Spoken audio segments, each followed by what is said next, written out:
Siya mga kalikot, mag-install tayo ng ganitong switch. Yan. So with push button starter tapos kill switch. Ito yung gagawin natin kill switch. Yan. So yung dati niyang switch, ito. Yan. So Rossi KRY. Yan. So ikabit natin yan. So ang wiring siya mga kalikot, ito. Ito yung mga wire niyan. Ayusin natin ang camera.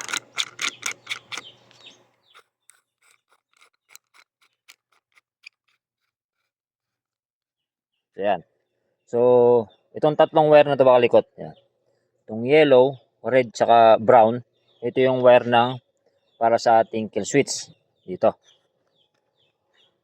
Ito, yung red button na yan. Tapos ito, itong yellow button, ito yung push button starter, which is ang wire niyan. Ito naman. Itong blue, tsaka yan, brown na mayroong lining na white. Ito yung maging starter natin. So dito, ito yung pinagputulan ng dating switch. So, pinutol natin ito sa dating switch para dito natin iduduktong ito. So, itong black, yan, accessories wire ito mga kalikot. Yan. Dito natin i-connect itong, yan, kahit alin sa dalawang ito, sa may starter natin. Starter button, yan. Kahit saan yung dalawang wire na dyan, ito accessories wire. Walang tayo electrical tape. So, itong accessories wire, black wire, dito. Inulit ko kahit saan man sa dalawa nito. It's either sa blue or sa brown na mayroong lining na white.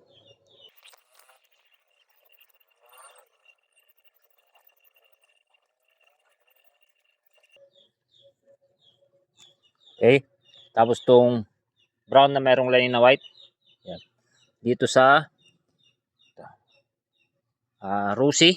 Yan, mga China brand na motorsiklo. Ang trigger ng starter natin is yellow na mayroong lining na red. Papunta ito sa starter relay natin. Ito. So, dito yan. Pagka nag-push button tayo, yung accessories wire tsaka ito, magkakaroon ng connection. So, masusupply niya ng positive yung starter relay. So, gagana yung starter relay natin at gagana yung ating starter motor.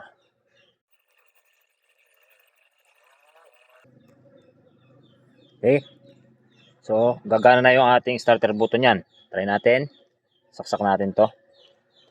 So, may sakit. Yung sakit niyan, dating sakit.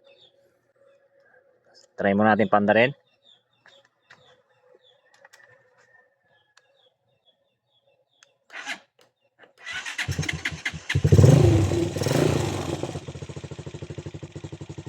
Sir, mandar na yung push button starter. Okay. Gagawin naman natin, kakabit natin yung, ugutin natin to. Yung kanyang kill switch. So, isang kill switch niyan, ang partner is itong green tsaka itong black na mayroong lining na white. So pagka pumuntot ka ng kill switch, magkakaroon ng connection yung green, which is ground wire or negative wire, tsaka itong black na mayroong lining na white papunta sa ating CDI. Yung mga CDI na mayroong kill switch. Yan. Black na mayroong line na white. So same as lang ito sa mga wirings ng Honda at sa mga Rossi. So gagawin natin dito, itong tatlong wire na to. Yan. Ang pinaka-common is yung yellow. Yan. Yellow wire, yung pinaka-common nitong ayan, switch nito. Yan. Dahil mayroong tatlong wire yan, isang common nga niya is yung ito, itong yellow wire. Yan. So kung gusto natin gawin, kapag nakapindot, nakalubog yung ating push, yung switch. Pag nakalubog siya, nakapatay or kumagana yung switch niya. Ito ang gagamitin natin, yung red tsaka yellow. Yan. Kapag nakaangat naman, nakaangat yung switch, nakaangat siya, naka-activate yung kill switch niya, ang gagamitin natin is yung yellow tsaka yung brown. Okay? So pagka naka-push button siya, naka-off siya. Okay? So ang gagamitin natin is itong yellow sa green wire or sa ground wire. Yan, yellow.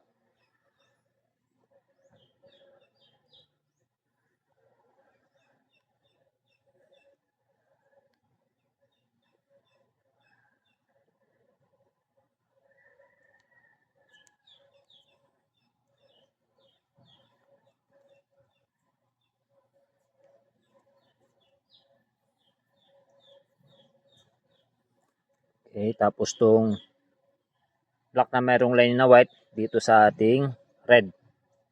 Yan, para pagka nakapindot, nakalubog yung switch natin, naka-activate yung kill switch. At mamatay yung makina or hindi natin mapapandar. Okay. Kabalik naman dito sa brown.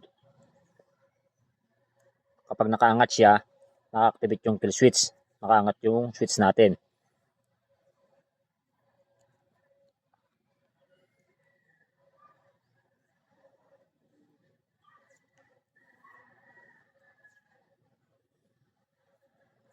Okay.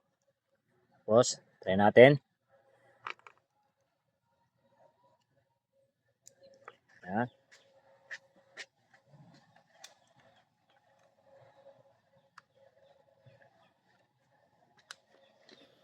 So, pandarin natin.